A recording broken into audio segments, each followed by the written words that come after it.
हाँ तो डियर नमस्कार। आज की इस वीडियो में आपका स्वागत है और मैं आपका भाई रवि कुमार। आज बात करेंगे क्लास 12th हिंदी का प्रथम चैप्टर बातचीत पे। ठीक है, तो बातचीत का ये जो ऑब्जेक्टिव है उसको हम यहाँ पे क्लियर करेंगे और बढ़िया से क्लियर करेंगे। हम ऐसा वैसा कोई भी ऑब्जेक्टिव नहीं बताएंगे जो आपके एग्जाम की दृष्टि से महत्वपूर्ण नहीं रहेगा। कंप्लीट है। चलिए तो सेशन को शुरू किया जाए और सबसे पहला क्वेश्चन जो है ये रहा। देखिएगा, क्वेश्चन है आपका बालकृष्ण भट्ट की रचना बातचीत क्या है। ठीक है, बालकृष्ण भट्ट की रचना बातचीत क्या है, ये आपका प्रथम क्वेश्चन है। ऑप्शन नंबर ए है एकांकी, ऑप्शन नंबर बी है कहानी, यात्रा, संस्मरण और ललित निबंध। तो आप लोगों को पता होगा ये जो है बातचीत जो है क्या है, ललित निबंध है ना। बातचीत क्या है, ललित निबंध है। आप लोग ध्यान रखेंगे, ऑप्शन नंबर तो नहीं लोग डी में लगाएगा, ऑप्शन नंबर डी कंप्लीट है। चलो अगला क्वेश्चन देखा जाए तो अगला क्वेश्चन है बालकृष्ण भट्ट किस युग के निबंधकार हैं। ठीक है, बालकृष्ण भट्ट किस युग के निबंधकार है। तो ऑप्शन क्या है, प्रसाद युग, ऑप्शन नंबर बी है भारतेंदु युग, ऑप्शन नंबर सी है द्विवेदी युग। ठीक है, और ऑप्शन नंबर डी जो है आपका स्वतंत्रोत्तर युग है। ठीक है, तो सिंपल ध्यान रखेंगे हम लोग, जो बालकृष्ण भट्ट जो है किस युग के निबंधकार है, तो ये है भारतेंदु युग के। ऑप्शन नंबर बी में टिक करेगा, option number B. Balkrishna Bhatt जो है किस युग के निबंधकार है, तो भारतेंदु युग कंप्लीट है। चलो आगे बढ़ेंगे और आगे देखेगा तो नहीं लोग, मनुष्य की बातचीत का उत्तम तरीका क्या है। ठीक है, मनुष्य की बातचीत का उत्तम तरीका ना, उत्तम तरीका पूछ रहा है, तो विद्वतापूर्ण बात करना ये तो आपका नहीं होगा। आगे देखते हैं क्या है, तर्कपूर्ण बात करना, भीड़ से बात करना। ठीक है, और अवाक होकर अपने से बातचीत करना ना, ये है। देखिएगा गौर से जरा देखिएगा, जो बालकृष्ण भट्ट का है, जो मनुष्य जो है जब अपने से बातचीत करता है, ठीक है, तो वो जो है बातचीत करने का जो है सबसे उत्तम तरीका है ना। जब हम अपने आप से बात करते हैं तो ये जो है ये बातचीत करने का सबसे उत्तम तरीका है। तो ऑप्शन नंबर तो नहीं लोग लगाएगा डी, यहाँ पे ऑप्शन नंबर डी लगाएगा ना, अवाक होके अपने से बातचीत करना। अपने से बातचीत मतलब अपने आप से बातचीत करना। ठीक है, चलिए अगला क्वेश्चन लेंगे और अगला क्वेश्चन है संवाद में सबसे महत्वपूर्ण क्या है। ठीक है, संवाद में सबसे महत्वपूर्ण क्या है, तर्क, जिज्ञासा, आत्मीयता और प्रवाहपूर्ण भाषा। ठीक है, संवाद के मतलब क्या होता है, संवाद के मतलब ये होता है जो एक दूसरे से बात करना। ठीक है, एक दूसरे से जब हम बात करते हैं तो वही संवाद कहलाता है। अब देखिए यहाँ पे लेखक क्या कहे हैं, जो संवाद में, ठीक है, संवाद में सबसे महत्वपूर्ण क्या है, संवाद में सबसे महत्वपूर्ण क्या है, तो ऑप्शन है तो नीलो का तर्क, जिज्ञासा, आत्मीयता और प्रवाहपूर्ण भाषा। सिंपल याद रखेंगे, आत्मीयता होगा यहाँ पे। क्या होगा, आत्मीयता। संवाद में जो सबसे ज्यादा महत्वपूर्ण है वो हो जाता है आत्मीयता। ठीक है, चलिए आगे देखेंगे और अगला तो नहीं लोग का जो है, आगे 4 नंबर था ना, नहीं 4 5 होगा। चलो देखो 5 नंबर देखना सब।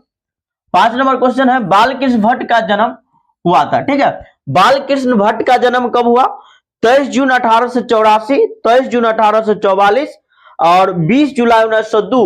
ठीक है, 18 सितंबर 1834। तो तोनी लोग बताएगा जरा। देखो बालकृष्ण भट्ट का जो जन्म हुआ था ना, वो होता 23 जून 1844। ठीक है, तोनी लोग ऑप्शन नंबर बी में टिक कर लेगा सब फटाफट। ठीक है, बालकृष्ण भट्ट का जन्म तो 23 जून 1844। 84 में कोई टिक नहीं करेगा, बहुत ही कर लिया होगा 84। देखो संयुक्ता स्वयंवर किसकी रचना है, तो संयुक्ता स्वयंवर किसकी रचना है, तो देखेंगे जो किसकी रचना है, अलकृष्ण भट्ट की, ये तो नहीं होगा। प्रताप नारायण मिश्र की, ये भी नहीं होगा। श्रीनिवास दास की। ठीक है, ये जो संयुक्ता स्वयंवर है ये श्रीनिवास दास की रचना है। किसकी रचना है, श्रीनिवास दास की। याद रखेगा तो नहीं लोग, ऑप्शन नंबर क्या हुआ यहाँ पर, option number C, option number C में टिक करेंगे। कंप्लीट है। चलिए अगला क्वेश्चन देखना सब, कौन सी रचना बालकृष्ण भट्ट की नहीं है ना, कौन सी रचना जो है बालकृष्ण भट्ट की नहीं है, देखेंगे कौन सी रचना जो है, कौन सी रचना बालकृष्ण भट्ट की नहीं है। नूतन ब्रह्मचारी, 100 अजान एक सुजान, सद्भाव का अभाव और परीक्षा गुरु। तो तोनी लोग जो है जरा बताएगा जो कौन सी रचना बालकृष्ण भट्ट की नहीं है? नूतन ब्रह्मचारी, 100 सुजान और सद्भाव का अभाव और परीक्षा गुरु। तो यहाँ पे ये जो देख रहा है ना नूतन ब्रह्मचारी, ये बालकृष्ण भट्ट की रचना है। 100 सुजान ये इनका उपन्यास है, तो ये तो होबे करेगा। सद्भाव का अभाव भी इन्हीं का रचना है। तो बच गया तो इन लोग का ऑप्शन नंबर डी ना। ऑप्शन नंबर डी जो है ये परीक्षा गुरु जो है इनकी रचना नहीं है। परीक्षा गुरु इनकी रचना नहीं है, तो नहीं ना पूछ रहा है, बालकृष्ण भट्ट की रचना नहीं है, तो ऑप्शन नंबर डी में टिक कर लेंगे। चलो आगे देखा जाए, अगला क्वेश्चन क्या है? अगला क्वेश्चन है कौन सी रचना बालकृष्ण भट्ट की है ना? कौन सी रचना बालकृष्ण भट्ट की है? तो सिंपल, रेल का विकट खेल ये इनकी रचना नहीं है। रेणुका इनकी रचना नहीं है, ठीक है। ये प्राच्य विद्या भी इनकी रचना नहीं है। कछुआ धर्म, ऑप्शन नंबर बी में टिक करेंगे। कछुआ धर्म जो है किनकी रचना है? तो बालकृष्ण भट्ट की रचना है। कंप्लीट है। चलो आगे देखेंगे, और अगला क्वेश्चन के लिए तो लोग रेडी रहेगा। देखो बालकृष्ण भट्ट ने कौन सा मासिक पत्र निकाला था?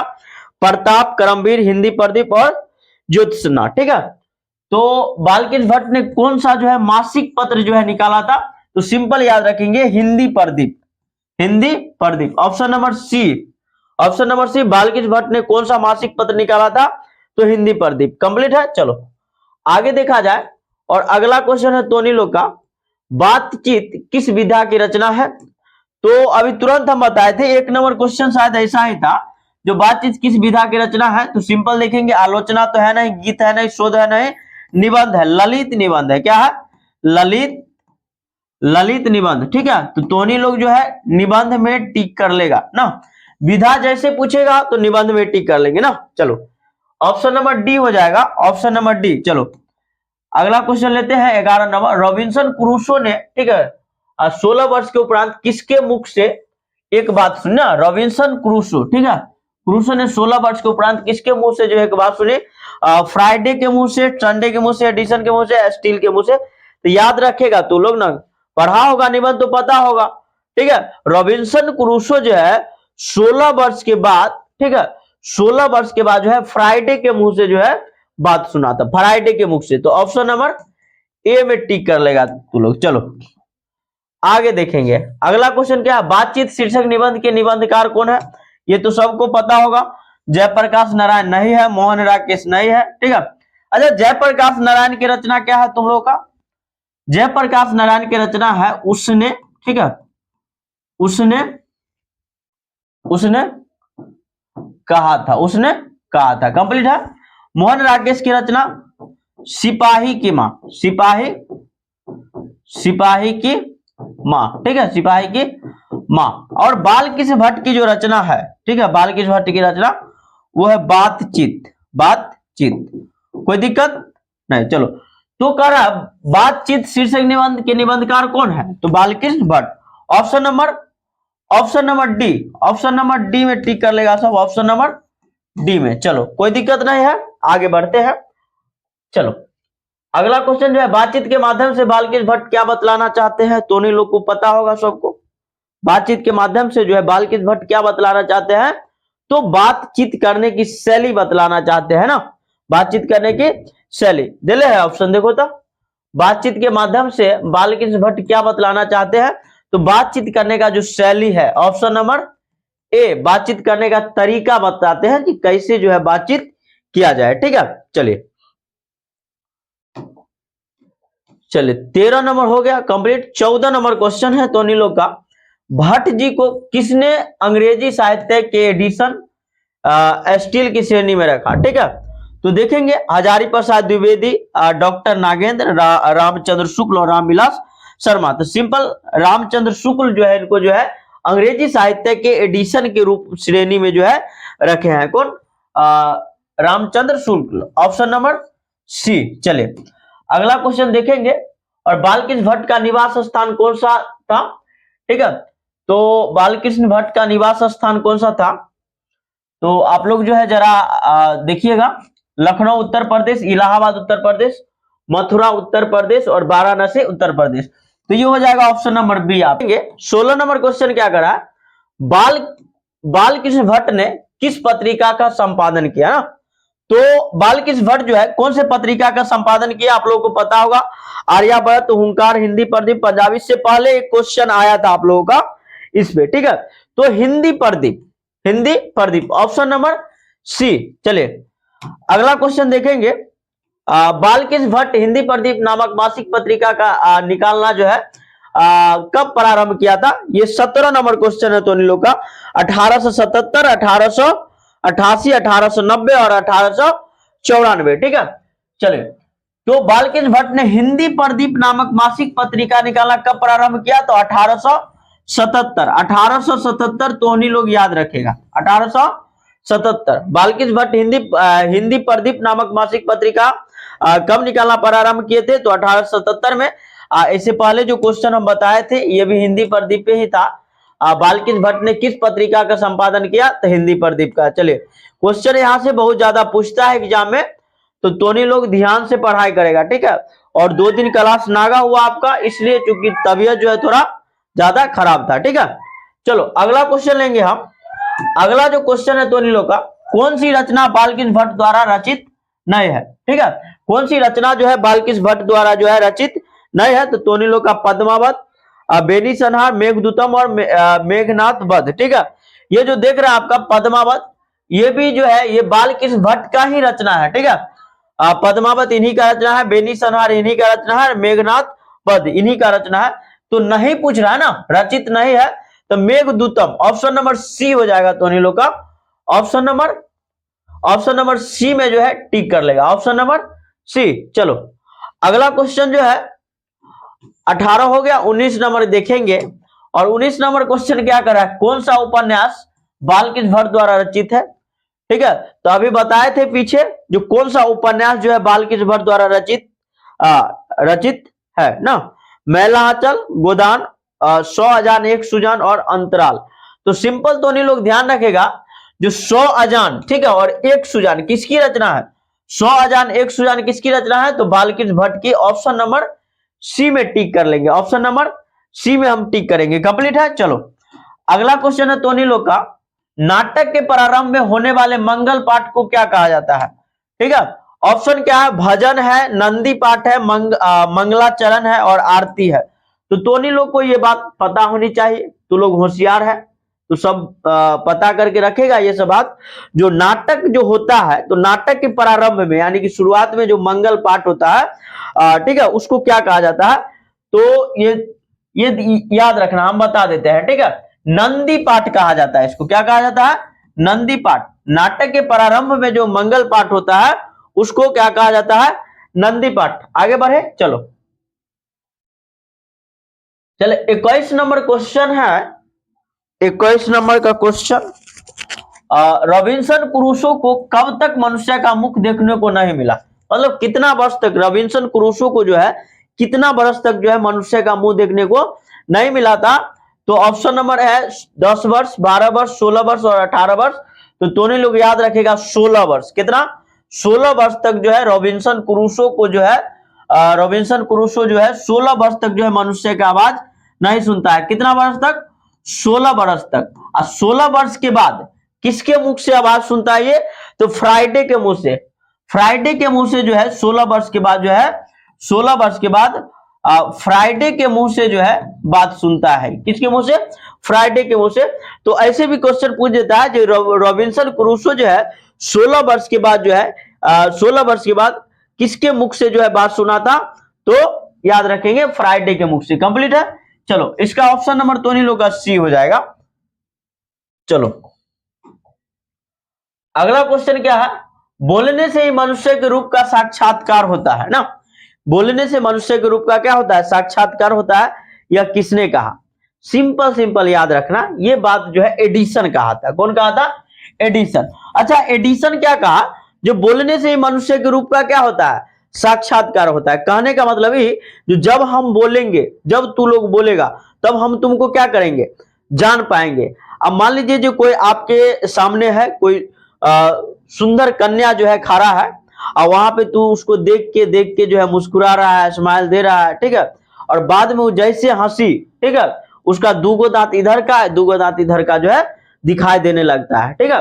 और उसके बाद हंसी तो हंसी, उसके बाद ओपा ओपा जो बोलने लगेगी, तो दोनों लोग को क्या होगा? कहेगा भागो यहां से, आप वहां से जो है पीछे मुंह भाग जाएगा। तो और उससे पहले वहां पे तो था तू, ठीक है। बोलने से क्या होता है, जो मनुष्य का जो असली चेहरा होता है, असली जो उसका रूप होता है, उसका जो अंदर का जो शक्ति होता है, जो ज्ञान होता है, वो तुम्हारे अंदर आता है। जो कौन व्यक्ति कैसा बोलता है, तो बोली से हम लोग क्या करते हैं, पहचान जाते हैं ये व्यक्ति किसी चीज के बारे में कितना ज्यादा सोच सकता है। बात समझ में आ रहा ना। तो चलिए, तो आप दोनों लोग ध्यान रखेंगे। अब एडिशन क्या कहा, एडिशन कहा कि जो बोलने से मनुष्य का क्या होता है, एडिशन कहा जो बोलने से ही मनुष्य का क्या होता है, साक्षात्कार होता है, साक्षात्कार होता है, ठीक है। और ये जो बेन जॉनसन ना, बेन जॉनसन कहा कि जो असली का बातचीत जो है, असली वाला बातचीत दुई आदमी के बीच में होगा, असली बातचीत दुई आदमी के बीच में होगा। जैसे ही जो है तीसरा का आदमी आएगा तो इधर उधर के बात होने लगता है। तीन आदमी का जो 6 कान का बात होता है वो फालतू बात होता है। सिंपल सिंपल याद रखना, ठीक है। ऐसा कौन कहा, बेन जॉनसन कहा था, ठीक है। तो याद रखेंगे, यहां पे तो लोग का ऑप्शन नंबर ए हो जाएगा ना। चलो अगला क्वेश्चन देखेंगे। अगला क्वेश्चन क्या कर रहा है, असल बातचीत सिर्फ 2 व्यक्ति के बीच ही हो सकती है। किसने कहा, अभी तुरंत बताया है, बेन जॉनसन कहा जो असली बातचीत जो है सिर्फ 2 व्यक्ति के बीच ही हो सकता है, ठीक है। असल बातचीत 2 व्यक्ति के बीच ही हो सकता है। चलो अगला क्वेश्चन क्या है, अगला क्वेश्चन है 24 नंबर का क्वेश्चन है तोनीलो का। क्वेश्चन है एडिशन के अनुसार असल बातचीत कितने लोगों के बीच हो सकता है, ठीक है। तो 2 व्यक्तियों के बीच। चलो अगला क्वेश्चन है 25 नंबर क्वेश्चन, बातचीत से मन किस प्रकार हो जाता है। अच्छा, बातचीत से मन क्या हो जाता है, जब मान लो जो तुम्हारे मन में जो है बहुत सारा बात चल रहा है, एकदम पूरा मन जो है कूद रहा है, ठीक है। लगेगा जो अब जो है जितना बात है ना सब क्या हो जाएगा, उगला जाएगा, ठीक है, बकोर देगा यहीं पे। तो ऐसा थोड़ा ही है। देखो होता क्या है, जो बातचीत से मन कैसा, मान लो जो किसी के बारे में तुमको कोई बात दूसरे व्यक्ति को बताना है, तो बहुत मन में चलते रहता है बात, आप बताएंगे, जौन दिन बता दिया तो उन दिन मन क्या हो जाता है, हल्का हो जाता है। सिंपल याद रखेंगे, जो बातचीत से मन जो है ना, बातचीत से मन जो है हल्का और स्वच्छ हो जाता है। मन क्या हो जाता है, हल्का हो जाता है। चलो और अगला क्वेश्चन, किसके न होने से सृष्टि जो है गूंगी प्रतीत होती ना, किसके न होने से सृष्टि गूंगी प्रतीत होती। तो इन लोग का ऑप्शन है श्रवण शक्ति मतलब सुनने का शक्ति, वाक शक्ति, दिव्य शक्ति और स्मरण शक्ति। सिंपल याद रखेंगे, जो वाक शक्ति न होने से, ठीक है, वाक शक्ति अगर हमारे अंदर नहीं रहेगा तो सृष्टि जो है गूंगी प्रतीत होगी ना, गूंगी प्रतीत होगी। चलो ऑप्शन नंबर तो नहीं लोग बी में टिक करेगा यहाँ पे, ऑप्शन नंबर बी, ठीक है, ऑप्शन नंबर बी। चलो आगे बढ़ेंगे और अगला क्वेश्चन है आर्ट ऑफ कन्वर्सेशन कहाँ के लोगों में जो है, आर्ट ऑफ कन्वर्सेशन कहाँ के लोगों में सर्वाधिक प्रचलित है, ठीक है। तो आर्ट ऑफ कन्वर्सेशन जो है कहाँ के लोगों में सबसे अधिक प्रचलित है, तो यूरोप के लोगों में। ध्यान देना, और सब्जेक्टिव में भी तोनी लोग का क्वेश्चन रहता है कि आर्ट ऑफ कन्वर्सेशन क्या है, तो याद रखना तोनी लोग, जो आर्ट ऑफ कन्वर्सेशन बातचीत करने की एक कला है जो यूरोप के लोगों में पाई जाती है ना, यूरोप के लोगों में पाई जाती है। और इसके तहत, ठीक है, बातचीत करने का एक मतलब बातचीत का ऐसा एक तर्क छेड़ा जाता है जिससे बातचीत करने वाला जो लोग होता है उसका मन जो एकदम प्रफुल्लित हो उठता है, बहुत खुश हो उठता है। तो ये बातचीत करने का एक तरीका है जो यूरोप के लोगों में पाया जाता है। कंप्लीट है। चलो अगला क्वेश्चन है तोनी लोग का 28 नंबर का क्वेश्चन है, बालकृष्ण किस काल के रचनाकार है ना, यानी कि बालकृष्ण भट्ट जो है किस काल के रचनाकार है, आदिकाल, भक्ति काल, रीति काल और आधुनिक काल। तो याद रखेंगे जो बालकृष्ण भट्ट, ठीक है, बालकृष्ण भट्ट आधुनिक काल के रचनाकार है, आधुनिक काल के रचनाकार है। तो टोटल जो है यहाँ पे तोनी लोग का देख लेते हैं और है या नहीं है। चलिए अब खत्म है ना, टोटल जो है 28 क्वेश्चन पे बात की हम, यानी कि टोटल जो है 28 क्वेश्चन पे बात किए जो सीधा एग्जाम में आने की संभावना रहेगी। टोटल 28 क्वेश्चन तोने लोग को बताए, सबको जो है बढ़िया से समझो, वीडियो को स्किप करके देखो, और अगर टाइम नहीं है तोनी लोग के पास तो थोड़ा स्पीड बढ़ा के देखो, ठीक है। और बाकी का पीछे का यानी कि काव्य खंड का जो भी ऑब्जेक्टिव हम कराए हुए हैं सबका लिंक जो है डिस्क्रिप्शन में डाल दिया जाएगा, वहां से एक एक क्लास आप लोग कीजिए और लगातार कीजिए। आपका भाई जो है आपके साथ एग्जाम के अंतिम दिन तक रहेगा और लगातार फिजिक्स, केमिस्ट्री हो या फिर तुम्हारा हिंदी हो, इंग्लिश हो, सबका क्लास जो यहाँ पे चल रहा है, तो तोनी लोग को अगर चाहिए पीडीएफ तो कॉल करेगा, नंबर लिख देते हैं फिर से हम, ठीक है। चलो नंबरवा हम लिख दिए हैं, तोनी लोग इस पे कॉल करेगा और पीडीएफ ले लेगा, ठीक है। चलो तो तब तक के लिए बाय, फिर मिलते